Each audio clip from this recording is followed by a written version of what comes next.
Uma dica muito importante que não me deram quando eu entrei na faculdade é que seria uma longa jornada. Mas no final do dia vale muito a pena, pessoal.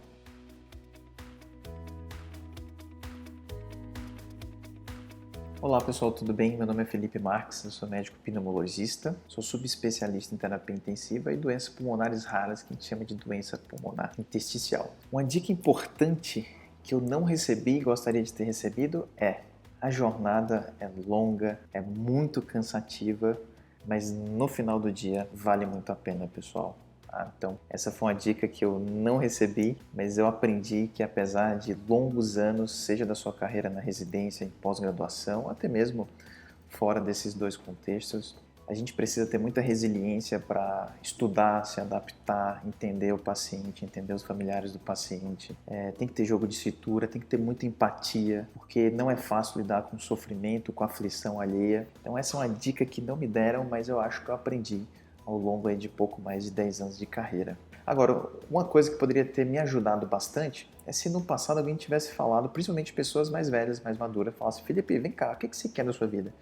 Você quer estar no meio universitário? Você quer trabalhar? Você quer empreender? Você quer investir? Você quer ter uma carreira longa? Você quer ter uma carreira curta? Você quer ser um ultra especialista, sair do país, fazer steps? O que você quer? Então esse direcionamento de carreira é muito importante e conversar desde cedo na faculdade com pessoas que têm mais experiência, não é o sujeito que está 1 ano, 2 anos na tua frente. Conversa com quem já tem, está lá no meio da jornada, porque eles conseguem ter uma visão muito mais ampla. Em geral, quem é um pouco mais velho que a gente está sempre focando naquela mesma trajetória, aquele mesmo caminho que alguém já contou para ele. E eu estou falando baixinho porque estou atendendo aqui do lado. Outra coisa fundamental é qual médico que você quer ser e não qual especialista que você quer ser.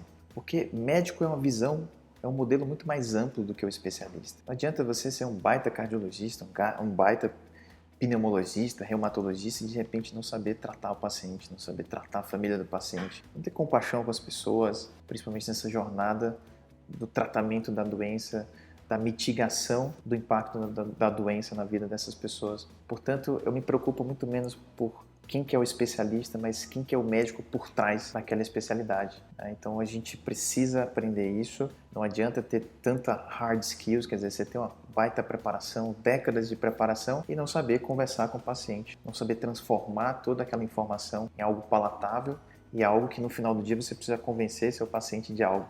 Ele precisa entender claramente qual que é o seu plano terapêutico e o que você está propondo para ele. Com relação ao mercado de trabalho, uma coisa que eu aprendi, o fato de você ter uma longa jornada repleta de títulos, certificados, isso não te garante um lugar ao sol, perfeito? Eu descobri isso da pior forma possível, que basicamente foi depois de 2 anos de clínica, 2 anos de pneumo, 1 ano de preceptoria, 2 anos de fellow, fui para fora do país, voltei e achei que no momento em que eu fosse me inserir no mercado como pneumologista, eu ia minimamente ganhar mais do que eu ganhava no início da minha carreira. Isso não necessariamente é verdade. Isso foi muito frustrante para mim no início. Então, portanto, o mercado médico ele tem uma série de variáveis, desde o momento em que você se insere nesse mercado, a especialidade que você está inserido, o seu tino por empreender mais ou empreender menos, carreira pública ou carreira privada, carreira institucional também é outro cenário. Ou seja, a depender do tipo de carreira que você define ter, o seu salário ou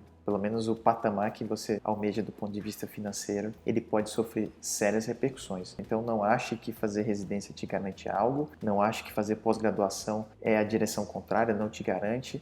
Aqui é o momento, o tempo ideal, o momento ideal, a trajetória ideal para você chegar exatamente onde você quer. E você pode chegar lá através de uma residência, através de uma pós-graduação. Eu, por exemplo, fiz pós-graduação antes da residência e foi ótimo. Ou, de repente, através de educação continuada, sem nenhum desses dois cenários. Mais uma pausinha para atender mais um paciente. Então, vamos lá. Papel da pós-graduação na minha carreira. Eu, antes mesmo de me formar, sexto ano, na metade do sexto ano, eu falei, poxa, eu preciso me preparar melhor, porque em algum dia, em algum momento, eu vou precisar dar plantão. E plantão, leia-se pronto-socorro, e eu não tinha ainda coragem suficiente para entrar na UTI. Acho que estava super bem. Esse deve ser o entendimento da maioria de nós recém-formados, né? E aí eu parei para pensar, poxa, como é que eu consigo melhorar as minhas habilidades para que eu me sinta mais tranquilo no meu plantão? resolvi fazer uma pós-graduação de medicina de emergência. Nessa época eu tocava uma UBS e na minha cabeça meio maluquinha,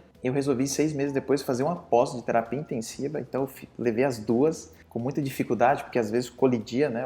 As pós eram sempre aos finais de semana e em alguns momentos colidia, então ficava metade uma, metade na outra, isso foi ruim. Mas enfim, a contrapartida dessa jornada meio maluca foi, quando eu entrei na residência, eu já tinha trabalhado, eu já tinha feito 2 pós-graduações e isso foi muito interessante, porque eu já tinha minimamente capacidade de tomar decisões, eu me virava sozinho, eu conseguia antever alguns cenários e foi definitivamente um grande divisor de águas para mim, essa maturidade que eu tive no meu primeiro ano de residência. Eu agradeço aos meus programas de pós-graduação e, obviamente, a minha resiliência de fazer tudo isso e trabalhar e muitas vezes até abrir mão um pouquinho de ganhar dinheiro para estudar um pouquinho mais, para me dedicar a esses programas, mas super valeu a pena, eu super recomendo. Depois que eu terminei a residência, eu fiz mais uma pós-graduação, ou seja, são 3 agora ao longo da minha vida e sabe-se lá se de repente não virar a 4ª pós, tá? Então faz sentido como carreira, faz sentido como conexão e eu sou a prova viva de que realmente entrega valor se você obviamente, se dedicar a esse programa. Se não se dedicar, daí você está perdendo seu tempo, está perdendo seu dinheiro, está se enganando e não vai servir para absolutamente nada.